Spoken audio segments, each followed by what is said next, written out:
Okay, so that's just really basic A minor blues pentatonic, A minor pentatonic,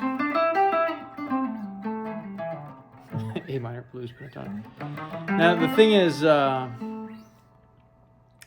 always see people debating whether or not it's important to know all the notes on the fretboard, and obviously it's important. Like, if you want to be better, it's better to know than not know. You can debate that all you want, but I'll tell you why. One big reason is that how do you really navigate the fretboard and express yourself if you don't know where you are? And one little trick I like to use that I was just using there is knowing a specific shape for a specific scale and then applying it in different places, okay, to express yourself. So, for instance, and just breaking the scale down into a smaller part. So let's say that, for instance, we know the A minor scale, which is the A minor pentatonic, which is, okay, and that's what we're focusing on here now. Right? But if we break it into a smaller part like this, or even, one whole octave, A to A. Now you want to be able to play the other places, right?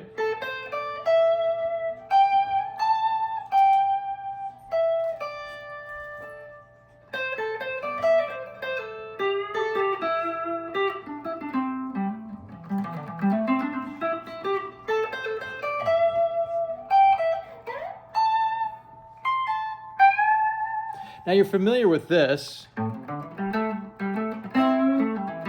you're not familiar with it everywhere else, okay? You're probably familiar with it here, because that's the sixth string, and most guitarists at a certain intermediate level know all the notes on the sixth string, and you probably know it here. And then if you think about it, you can probably figure it out here. And here. Okay, and then what about here?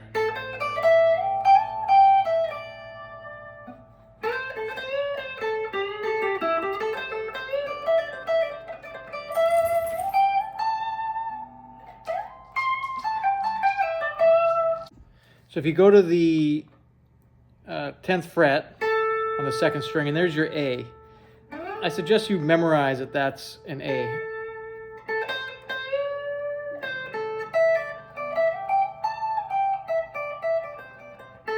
That's the pattern.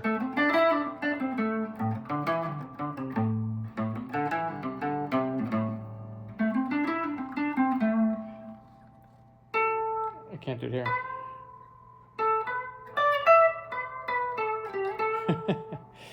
That's why I need 22 frets. This vintage style you can't do there as easily, but right?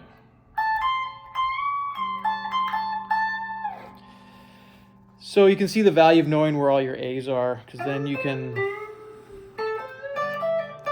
break your scale into smaller bits. You can recognize a smaller part of the pattern. It's a little bit more digestible, and then you can learn that same lick or whatever lick in other places, and just do that repetitively to get your body, your mind, your eyes, your fingers familiar, your ears familiar with where these things are and how they sound, The other thing too is it's not a bad idea. You know this scale moving, from lower notes to higher notes, like let's call it upward, right? And you know it going back from here. Well, it's good to really give it some thought and say, okay, well, what does this look like? Like, here's your A. This is the A minor pentatonic, right? And you know that this note is in play, this note, right? And it's good to know what these intervals are too. While you're doing this, this is the 1, that's the flat 3, the 1, the flat 7, the 5, the 4, the flat 3. Being able to to identify those is super helpful. If you're playing a 12-bar blues with friends, or on the a backing track on YouTube or something like that, it's good to have your mind have made these connections in advance. Okay, and what I mean is, like, here's this breaking up the pattern into smaller little bits, more digestible, recognizable bits. Like even this pattern here, like root, flat third, fifth, flat seven, okay? And it's recognizable in a few ways. One is that it incorporates a step and a half up. Okay, so if this is like an anchor note, this is the root. One whole step and a half up is your minor third. And that pattern also works from the fifth up to the flat seven. So just knowing that helps you. So when you know where the A is,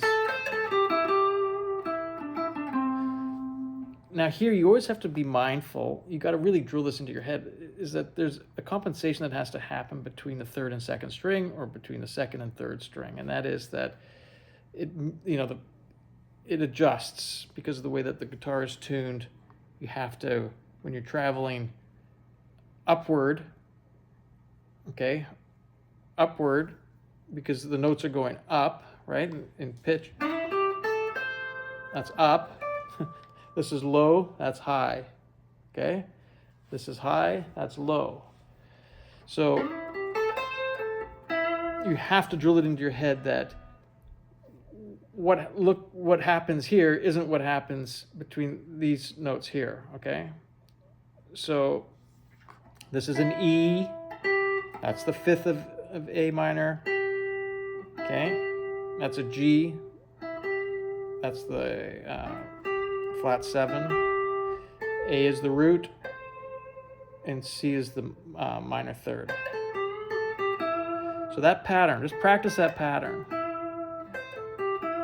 But it's also here. Okay? Where else is there an E? Here's an E, so it's here. Okay?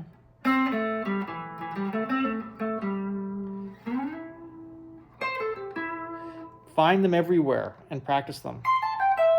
And you can put on the backing track and mess around with these things like that.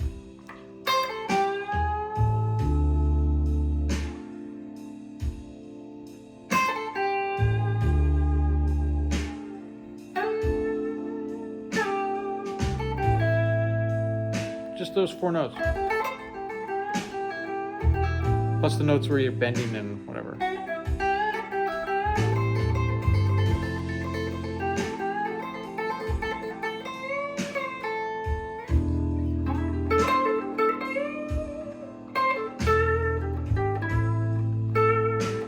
Okay? I'm not giving it much thought, I'm just playing that pattern, okay?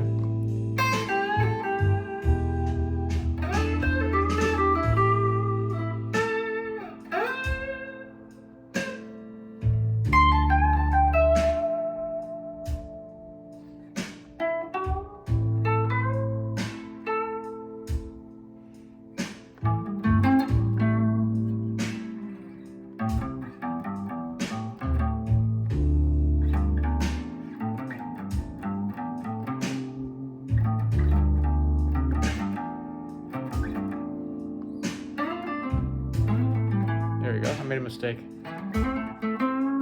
And when you make a mistake, your ear should pick it up on right away. You know you're doing better, you're getting more comfortable when your ear picks up right away when you hit a note you didn't intend to.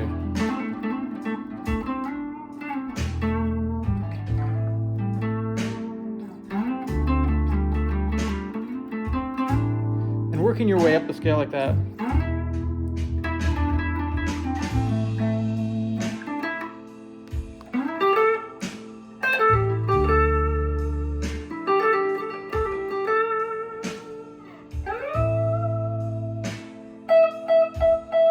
So I know this is an E, and I know that it's a fifth of A. Here's the flat third.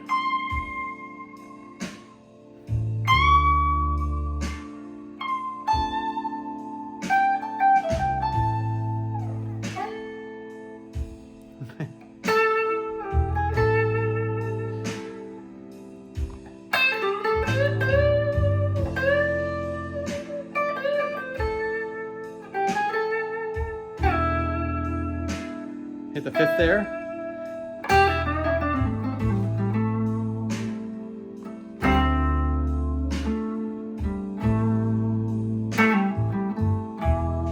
Landing on the E, which is the 5th.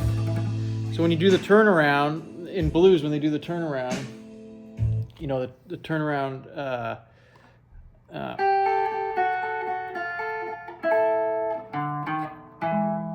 so you're landing on the 5th degree there, the E, right? And then you go back to the tonic.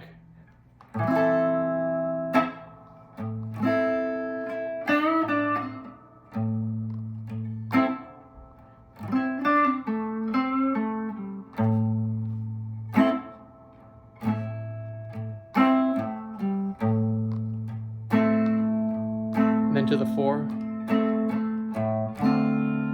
D minor, in this case D minor 7, back to the tonic, A minor 7,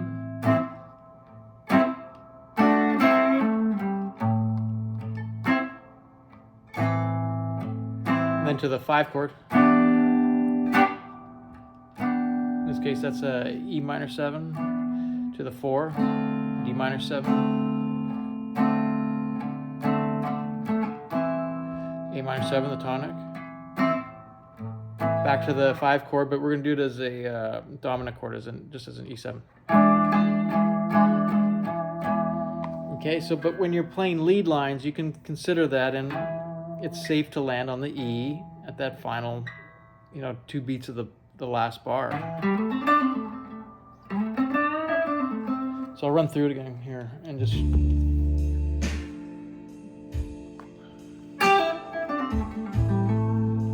We're on the A minor here.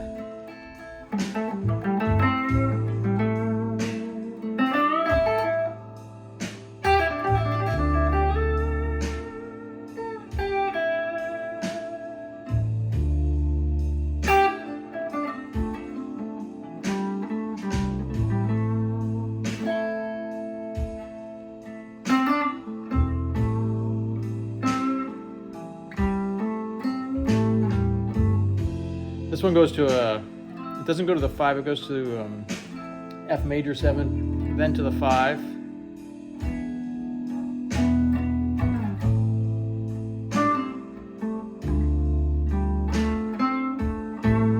Now to the...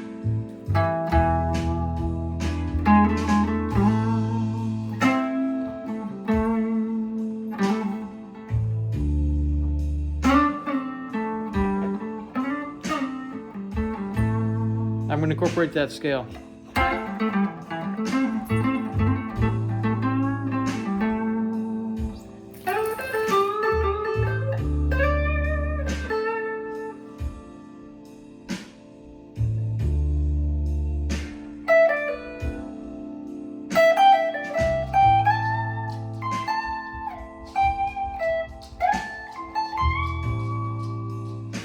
See, I made a mistake a little bit there.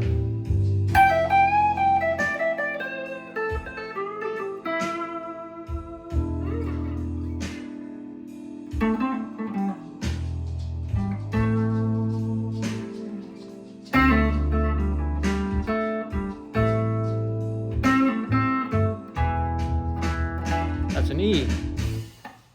So that's the end of the track. So I don't know. Tell me what you think about that. Breaking up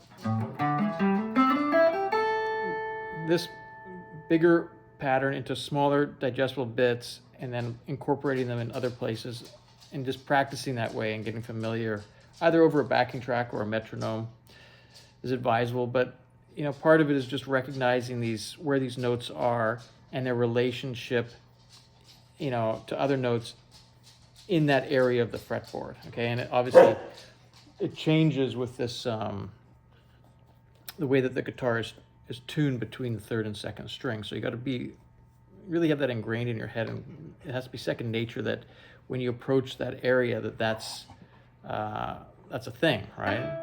Here's an E, here's an A, and looking at the scale as you know it, and recognizing, just take 3 or 4 or 5 notes and make your own little pattern, and then incorporate it in other places, you know.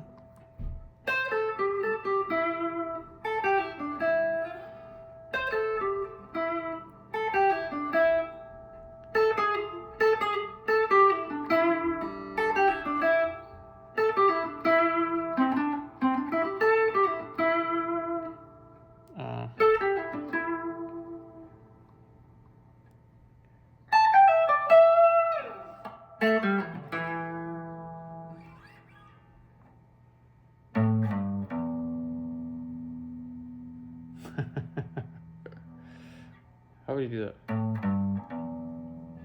How was it again?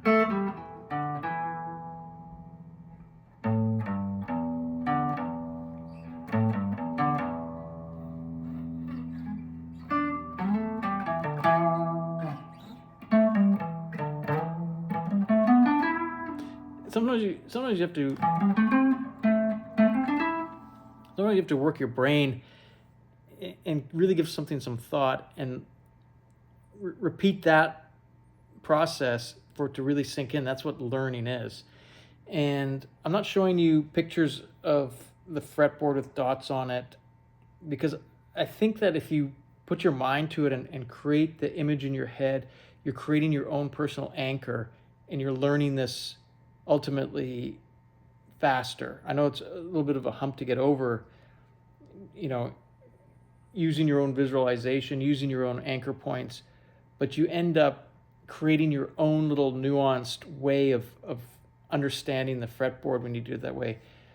Those images really slow people's learning down, I think. I mean, it's a good way to explain things immediately, and it gives you something to reference.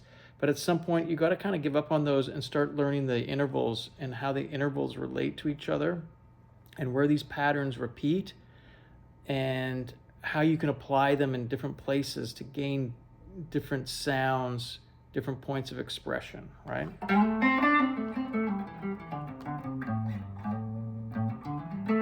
Now, I'm not a pro guitarist and I'm not a guitar teacher, but these are things that I have come across later in my life when I've applied myself with a little bit more dedication to the guitar. Things I wish I had done when I was a teenager, you know. Sometimes these sort of lazy methods of learning don't help you in the long run. They make you stuck. Anyway, feel free to criticize me. Feel free to offer any comments, any feedback, or whatever. I got thick skin.